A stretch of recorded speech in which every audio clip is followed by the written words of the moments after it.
ఇంట్లో మ్యాంగోస్ ఉంటే వెంటనే ఈ రెసిపీని ట్రై చేయండి. బేకింగ్తో పని లేకుండా ఈజీగా చేసుకోవచ్చు. ముందుగా 2 మ్యాంగోస్ని కట్ చేసి పల్పంతా సపరేట్ చేసుకోండి. కొంచెం మ్యాంగో పీసెస్ని పక్కన పెట్టుకోవాలి. కడాయిలోకి 1 లీటరు పాలను యాడ్ చేసి బాయిల్ చేసుకోండి. కొంచెం పాలని సపరేట్ చేసుకొని 2 స్పూన్స్ కస్టర్డ్ పౌడర్ని మిక్స్ చేసి బాయిల్ అవుతున్న పాలల్లోకి యాడ్ చేసి ఒక 5 మినిట్స్ కుక్ చేసుకోవాలి. స్వీట్నెస్ కోసం బెల్లాన్ని యాడ్ చేసి ఇంకో 2 నిమిషాలు కుక్ చేసుకోండి. కొంచెం పలసగానే చేసి పెట్టుకోవాలి. బ్రెడ్ స్లైసెస్ సైడ్లో ఉండే బ్రౌన్ అంతా తీసుకొని బటర్తో టోస్ట్ చేసి పెట్టుకోండి. మిక్సర్ జార్లో కట్ చేసిన మ్యాంగో, ఏలక్కులు, కుంకుమ పువ్వు, చేసుకున్న కస్టర్డ్ మిల్క్ని యాడ్ చేసి గ్రైండ్ చేసుకోవాలి. కొంచెం పలసగానే చేసుకోండి.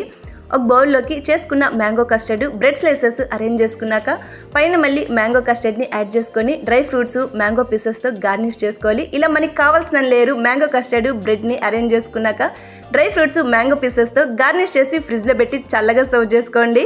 ట్రై చేయండి. Subscribe, like